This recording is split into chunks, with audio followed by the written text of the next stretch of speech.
Alright, what's up guys, it's Awesome Doctor. This episode actually was, as I predicted, it was going to be like a almost dramatic but not over the top dramatic.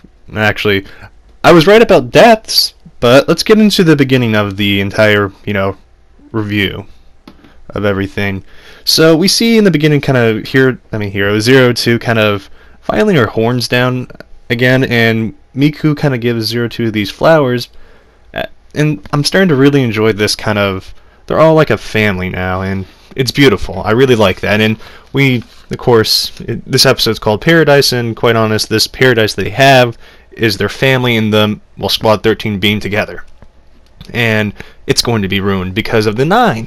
The Nine show up on Papa's orders, and the squad, Nine kind of tells the squad that the Papa, or whoever Papa is worried about them, sick. And the Nine kind of just stay there to kind of inspect what's going on. And we see that the kids are all, Jerome and Miku are kind of happy, given this kind of false security, I guess.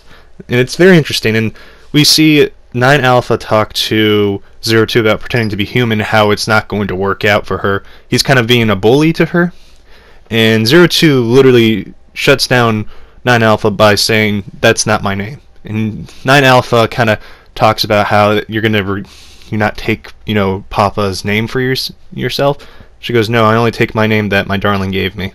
And it's Zero 2. Well, she says Zero 2, but that isn't the right order. I'm pretty sure someone will get pissed about that. But yeah, and we're cut to this thing that I'm very happy to see finally, because we haven't got any word about this, and it seems that Hiro is growing horns and blue horns.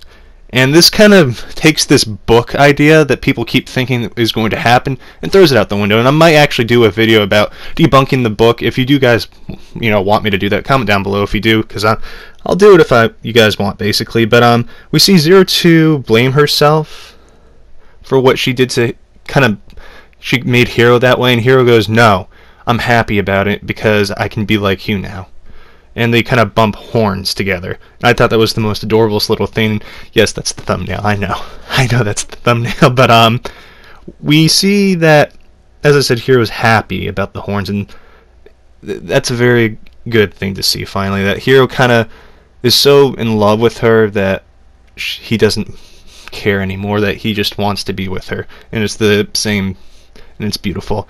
But we see that Papa and the others told Zero 2 that killing clock swords are the way to become more human. They kind of tricked her.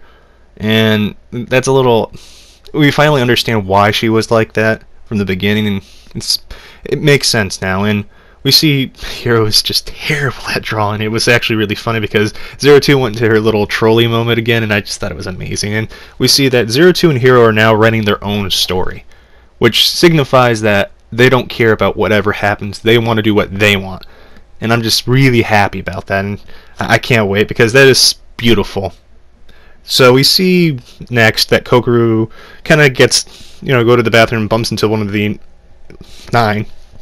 I forgot which one it was, but her book is discovered by the 9. The 9 were basically talking about it and saying how this isn't a book that Papa approved, basically. This is information they shouldn't know about. And Kokoro kind of goes in for a move on Mitsuru, and it was actually kind of interesting. Mitsuru completely stops it because Jerome finds them, and we see that Kokoro is just really wanting kids at this point, and it's just interesting. Then we see good old Mitsuru and Hiro kind of talk about what's going on, and Hiro kind of basically talks about what love is, and it's his point of view of love. If you want to know more about someone and you're intrigued by them, that means you love them. And it's quite interesting. And we see, obviously, they cut back to after, Hiro and Mitsuru kind of were in the lake or pond together talking about it. I thought it was really nice to see that. And we see Futushi kind of flip out on Mitsuru because he's still in love with Kokoro, and asking, did you kiss her? And it basically, thankfully for the, good old Mitsuru, the 9 kind of show up, and Alpha kind of interrogates Kokoro and basically talks about how child making is forbidden by Papa's orders. And Kokoro kind of explains why she wants a kid. She wants to leave something behind to be remembered by. And 9 Alpha talks about how having kids is a pain, and we see Ikuno come over to Alpha and smack him. And I was like, damn, you got that, girl. Good job. And we cut to Kokoro kind of being, again, interrogated by, you know, Nana and Hachi, because they show up before. And we kind of see Nana doesn't like the dying at all. And they tell that Kokoro what has been going on because Dr. Franxx ordered this to happen this way. And it seems really honestly that baby making is literally, well, from the words, is forbidden about to do and to talk about. And only kids have reproductive systems or organs to pilot. That's what, you know, they were taught, Hachi and Nana. And Nana kind of, we see her break down. It looks like she's had her mind wiped. And we learn that when people get older, they get their emotions taken away so they don't feel the need to reproduce. And we see that Nana now is deemed useless, but it doesn't seem that Dr. Franxx wants to get rid of her because he now wants to input her into his research because he's now trying to study what goes on with the human reproductive system and all this stuff, and I find it very interesting.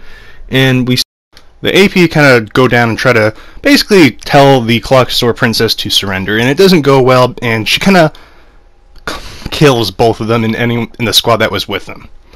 And we find out why she doesn't like the AP. Now this is where it gets interesting, guys. I mean, this entire episode was just so interesting. She doesn't like the AP for the simple fact they're acting as humans. Wow. Just wow. And the way she says it is human wannabes. And we see that finally that the kids are on the wrong side of the battle. And I know this is not theory yet, but I'll have the theory towards the end with what's going on. Now, we see after the kids start to question how they were made, and we find out 02 isn't able to have kids. And kind of Hiro towards the end was a little upset about it. And we return back to the whole thing of basically it's as kids we don't know what happens next. We need to figure it out ourselves, and we never know when our information is going to be wrong or not true anymore. And it's leading up to this interesting thing. And then we see, of course, the implied sex scene. Mitsuru and Kokoro. And I was just like, well, I was expecting 02 and Hiro to have that, but you know, what do I know? But it seems now that everything's setting up for this big reveal that the kids have been on the wrong side the entire time. And we cut to the AP talking about how she's going to be annihilated, the Clock Store Princess, by her own creations. Which is now like, so the AP must have to be like aliens, and this is where the theories start. They have to be some kind of aliens that are kind of using the humans to take the magma field for themselves and kind of leaving the humans. And it makes sense because they don't have any regard for human life. And it's just starting to make more and more sense. And it seems the Clock Store Princess really, really wants to protect the humans, and she's upset that they are on the wrong side. So we might actually finally see this rebellion that we've been waiting for a while. And to the people that were talking about the book theory, it's done. And I will make a video if you want, as I said, to debunk that. But that's up to you guys. But I'm very happy to see that 02 and Hiro now kind of making their own story.